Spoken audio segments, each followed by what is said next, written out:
Hey guys, soft speaking for a change. I should have some time to make this video. My dad went for a walk and they usually take about an hour.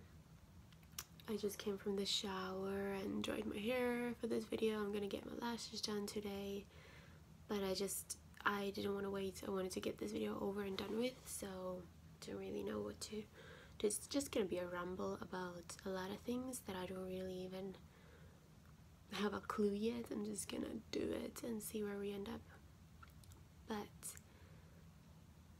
I've been reflecting on myself a little bit lately, and just with lately I mean like within the last 12 hours, and I'm only taking baby steps, but I feel like this video and me talking out loud the things that I already know in my head might help me to process and move on with my kind of like self-help. And maybe you enjoy the talking, maybe you enjoy the topic, I don't know. I might even disable the comments because you know YouTube, it gets so mean, people will pick on everything. Oh, you know what, I could start with the fact that if you go to my liked videos, you see Holly Anna talk about bullying, story time, whatever. She's one of my absolute favorites vloggers. She's pretty much the only vlogger I watch, and I watched her from when she only had a beauty channel that had less than 1,000 subscribers. Now she's at like 500,000 or something. So I've watched her for years and years, every now and then, and I watched this video of hers yesterday, and she talked about a lot of past experiences she's had with when she was growing up in high school, bullying and whatnot, and I thought it was very interesting and very eye-opening, the kind of a video that kind of just inspired me to think about my experiences and how they affect myself or my life and whatnot. So I used to always think, up until last night, that I've had the smoothest ride in history. I've never had anything dramatic happen to me. My self-esteem is on point. I don't have self-esteem issues, and I really don't have any issues, really, which to some people might be true. And then I realized, you know what, everybody has their own thing. Every one of us, I'll get to that later, but every one of us, when you really start digging, I mean, not that you want to create problems, but every one of us has those things that affect us and may affect our relationships or our behavior patterns or whatever. So I have them too, apparently, because I started talking with a friend, and we this friend really pushed me to think and I guess acknowledge certain things and dig deep and see why it is that I'm triggered by certain things, and so yeah, like I said, I used to think I have no issues when it comes to self-esteem. I used to think my self-esteem, my self-confidence is very high, and that is true when I'm by myself. When I'm by myself, I believe very strongly about myself. And I still kind of do. I've just noticed that whenever I get close to somebody, whenever I get into even slightly to a relationship level, that's when it starts. My alarm. That's when it starts slowly crumbling down. So I get more insecure the deeper I get into a relationship, without even myself, you know, knowing. Why do I keep saying myself? Without even me knowing that that's happening. And really just lately I've noticed that a lot of little things trigger me into a bad mood. Things that shouldn't trigger me. Mentioning certain people, not giving me constant attention. What else can I come up with? You know, little things that really mean nothing. And I wouldn't react to them, now that I think back, if I was very secure about me being enough for somebody.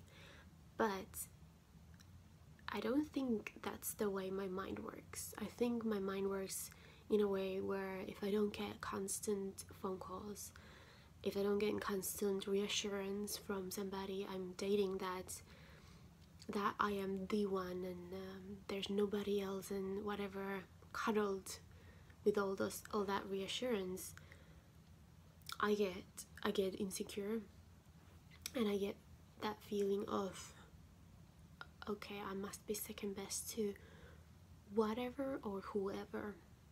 And it's all just starting to make sense now that I reflect back on this. That's why I sometimes, and then instead of me recognizing that, I get mad. And that's not healthy. And so, I mean, I'm not gonna get into detail about the stupid things I've gotten mad about the past few months, but I've noticed myself that to be very negative, very sensitive, very emotional.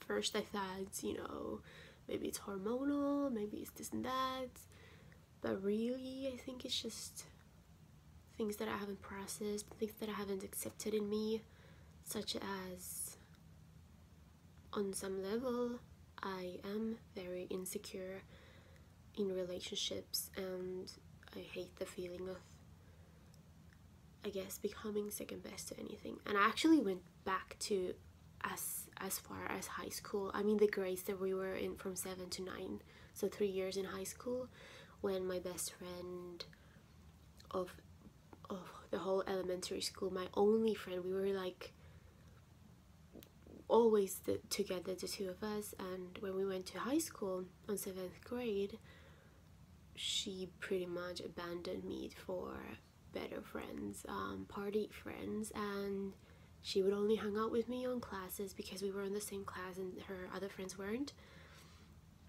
And on breaks, her other friends would join us, and I would just be the third wheel, because they would talk about the things that they did during the weekend when I wasn't there, because I wasn't a party girl, I wasn't a popular girl. I was very much an ugly duckling growing up, and I wasn't interested in that either. I just, for those whole 3 years, I was kind of just settling in being her second best friend, and I couldn't understand it. I learned to cope with it. I learned to find actually online friends. That's another story. I had like virtual kennels and virtual stables and whatnot, and I made some good online friends, and I didn't really miss it. I got used to it, but man, it sucked when she was sick, because I was all by myself for high school. And eventually I moved on from that. We went to upper secondary school, and I got new friends. I started partying a little bit, not like crazy partying, but a little bit. I got more social and whatnot, so I grew up from that phase. But I think that phase left me with the scar of being overly loyal to somebody, as I am. I've been that way from the get-go, and seeing that not everybody is like that. People are easily throwing you away and replacing you with somebody who fits into their life better. And I guess I really hate being put in a situation where I'm second best, or I feel like something or somebody else is taking my place. And I don't know, I really don't yet know how that fits into all this, but I think it has something to do with it. But yeah, going back to I think I need a thinking break. But yeah, going back to like what I diagnosed so far is, yeah, I am the person who is constantly looking for reassurance from the person I'm dating, and if I don't get it, it's horrible for me, like inside my head. Sometimes I control it or I don't show it, but if every time I don't get it, negative thoughts come into my head, and just by me controlling it, by not showing it outside, is not really controlling it, because I should be able to change my mindset into thinking it really doesn't mean that they don't like me anymore. It really doesn't mean that they're moving on. It doesn't mean that they like somebody else better. They are still there for me, even though they're not constantly saying, I like you, I adore you, I don't, blah, blah, blah, blah, you know. And that's actually the worst you can do to somebody. Luckily, I am currently dating somebody who doesn't cuddle with those thoughts. He doesn't let me be, he doesn't give in to me my wishes, what I would hope for. I mean, I have literally said to him lately, don't mention this person to me, it'll trigger me. If you could just, you know, tell me if you don't want to talk, so I don't feel like you just don't want to talk but you actually need your time. Yeah, that's another way of me trying to control situations, which I still don't know why I do that. It's very hard for me to like wrap my head around these things. On one side, I understand him when he explains things from his point of view. I completely understand it when I talk to him, but when it comes to the actual situation where something like that happens, where I don't get a phone call, even though we talk every freaking day, all day long, but the one moment in like 6 months when I don't get a phone call, when I should put that into practice, what I know, I fail. And it's not the like biggest thing, but it's also unhealthy, and I really want to learn to control it before it gets worse. My feet are hurting anyway, or sleeping. That's why I wanted to kind of ramble about this topic, because I am learning that as perfect as I thought I was, or as where I thought I didn't have any issues with self-esteem, any issues with the way I behave. I always thought I'm the model citizen of the way human brains work, you know. We all have our issues, big or small, they still affect us, and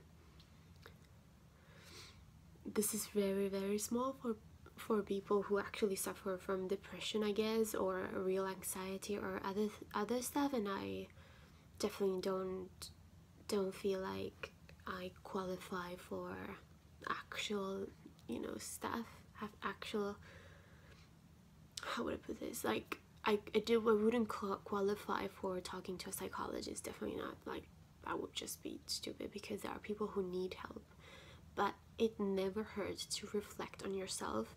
And what was really hard for me was to admit that, hey, I actually do have self-esteem issues. They don't showcase, or they don't come out the way I thought they would. I thought people with self-esteem issues would be very insecure out in the open, where they would do certain things, and there's only one way of being insecure with yourself, but there's actually many layers to it.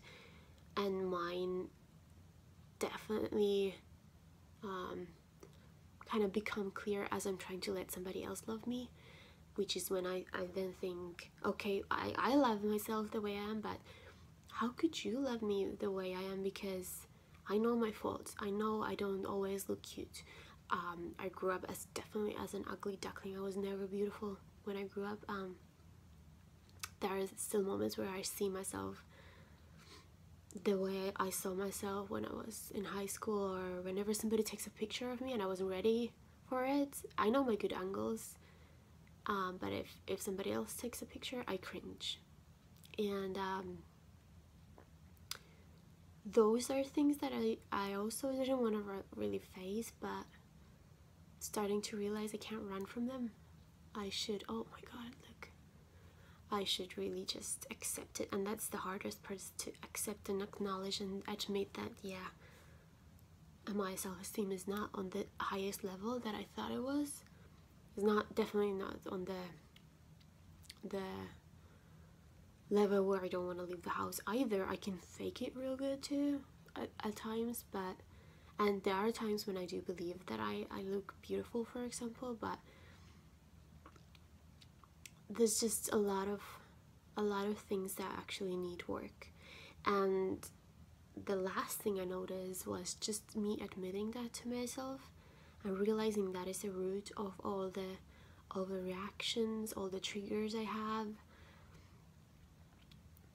It kind of a little bit, even without working on myself yet, which I don't know how to, but I'm gonna have to somehow, but just acknowledging that is the reason I get negative or sad or mad. Whenever I think about the little fights that I've had with myself or with him, it's because it all boils down to me being insecure or feeling like I'm not loved because of ridiculous thoughts that go in my head, like I need constant reassurance or it's not real or whatever. Just knowing that that's what it comes down to already makes me feel a little bit lighter in my head, where it's no longer a puzzle. Why do I get so mad over this? Why does this upset me so much? I already know a partial reason to it. It's because of this and this and this. It's because I think I'm not good enough, and this that relates to, like, I told you, you know, I told myself I'm not good enough, and this is the proof of it. You see, he don't care. And this is by any means not anything negative towards the person I'm dating, which all you guys know. It's really whatever, you know, it's mostly really just an appreciation to him for not bending over everything I tell him to do. Or he tries so hard to please me anyway, but he can't cuddle me and help me hide from these things. And that's the problem with good, nice guys that are too nice. They try to do everything they can to please their partner, but by doing that, if you never push your partner to face their own issues and think for themselves, and you're not doing anything wrong, but your partner gets mad, so you start customizing your behavior so that your partner wouldn't get mad. That's the worst thing you can do for them, because that way they'll just get, their comfort zone gets smaller and smaller, and they can handle less and less. You know, doesn't it make sense? Where and I've noticed that with myself too. I'll take this example. We didn't used to talk as much as we do now. I'm in a long distance relationship. We didn't, back in the days, like in the very beginning, we would talk once a day, or we would talk once every couple days, or we would be talking every day except one day a month or something, and I could handle that. And as we got to talking more and more, a couple times a day, 3 times a day, all the time, you know, long talks. Well, we always had long talks, but longer, and we were just, I got used to the fact that he's always there. Then the moment when he wasn't there for for whatever reason, for one split second, I could no longer handle it because I got used to being cuddled with the constant phone calls and whatnot. And that's, I guess my point is if you give somebody what they want all the time and they're actually using that to hide an insecurity, you're just making their comfort zone smaller and smaller until the smallest things tick them off and they can't handle it because they're not used to handling it anymore. And instead you should what you should do is gently push them to the limit and say, hey, I'm right here, but you gotta move a little bit from the comfort zone and see what's out there. And it doesn't even have to be the person you're with to help you get through it. You have to do it yourself. Use your friends, whatever. That's what I plan on doing. Working on this myself. But there's this one quote that I love. It says, you can't fix me, but you can be there while I fix myself, or something like that. Or nobody can walk the road for you. They can walk with you, but they cannot walk the road for you. You have to do the work yourself. So what a rumble. I mean, it didn't really make it clearer, I guess, in my head. And I don't know if you catch the point, but you know what, I'm gonna disable the comments just because it's a sensitive topic for me, and I just wanted to talk about it. And at these moments I really wish I had a small channel with only like a couple hundred subscribers, so I could have the intimacy of talking about these things. So instead I'm gonna disable the comments. If you have something to say, preferably private message me or message me on Instagram or Snapchat. If you want to talk about it, I'm open to exchange comments, but YouTube is such a platform that offers too much freedom for anonymous people to hate on you, which they will.